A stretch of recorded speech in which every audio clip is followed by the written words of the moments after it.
বাক্স নির্বাচন, আবাসন সংকট ও শিক্ষক সংকট নিরসন, ফ্যাসিবাদী কাঠামো অপসারণ সহ 13 দফা দাবিতে বিএম কলেজ ছাত্র শিবিরের অধ্যক্ষ বরাবর স্মারকলিপি প্রদান কর্মসূচি শেষে আমরা জানাতে চাচ্ছি যে আমরা ইসলামী ছাত্র শিবির বর্জমন কলেজ শাখা শিক্ষার্থীদের ন্যায্য অধিকার আদায়ের লক্ষ্যে দীর্ঘদিন ধরে কাজ করে আসছে।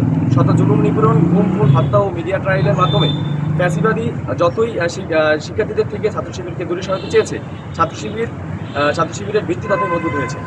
বিগত দিনে মৌখিকভাবে এবং বিভিন্ন ছোটোখাটো আন্দোলন করার মাধ্যমে গণতান্ত্রিক প্রক্রিয়ায় আমরা ক্যাম্পাস প্রশাসনকে জানিয়ে আসছি যে ক্যাম্পাসের বিভিন্ন সমস্যাগুলো। এই পর্যায়ে এসে আমরা ক্যাম্পাস প্রশাসনকে বাধ্য করতে চাই, চাপ দিতে চাই, যাতে করে তারা অফিসিয়ালি কার্যক্রম শুরু করে। এবং আমরা ঘোষণা দিয়ে আসছি, যদি তারা অতি সত্বর দৃশ্যমান কোনো সংস্কারের কাজ এবং বাক্স নিয়ে যদি তারা রুটম্যাপ ঘোষণা না করে, বাক্স গঠনতন্ত্র সংস্কার থেকে শুরু করে শিক্ষার্থীদের মাধ্যমে বাক্স গঠনতন্ত্র উন্মুক্ত না করে আমরা কর্মসূচি ঘোষণা করবো ইনশাআল্লাহ। ক্যাম্পাসে একটি সৌহার্দ্যপূর্ণ পরিবেশের মাধ্যমেই ছাত্র সংগঠনগুলো একসাথে রাজনীতি করতেছি।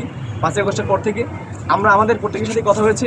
আজকে সবার সাথে সম্মিলিতভাবে আজকে আমরা আমাদের স্মারকলিপি জমা দিয়েছি এবং অন্যান্য সংগঠনগুলো তারা পর্যায়ক্রমে তাদের স্মারকলিপি এবং দাবি দাওয়াগুলো উপস্থাপন করবে। এরপরেও যদি ক্যাম্পাসের প্রশাসনের যদি তারা দৃশ্যমান কোনো উদ্যোগ না গ্রহণ করে, আমরা ক্যাম্পাসের সকল ছাত্র সংগঠনগুলো ঐক্যবদ্ধ হয়ে এই বাক্স নির্বাচনের দাবিতে একটি জোর আন্দোলন করে তুলবে ইনশাআল্লাহ। মনে করি ছাত্র সংসদ নির্বাচনের একটা যৌক্তিক দাবি, কারণ আজকের যারা ছাত্র তারাই আগামী দিনের দেশ পরিচালনা করবে এবং এই ছাত্র সংসদ নির্বাচনের মাধ্যমেই আগামী দিনের নেতৃত্ব বের হয়ে আসে। তাই এই কারণে ছাত্র সংসদ নির্বাচন একটা গুরুত্বপূর্ণ বিষয়। তা আমরা এই ব্যাপারে ইতিবাচক দৃষ্টিভঙ্গি পোষণ করি। আমাদের চারিপাশে পরিবেশ, প্রশাসন এবং যেহেতু সরকারি কলেজ, সরকারি নির্দেশনা এগুলো পেলে আমরা বাক্স নির্বাচনের দিকে আমরা এগিয়ে যাব।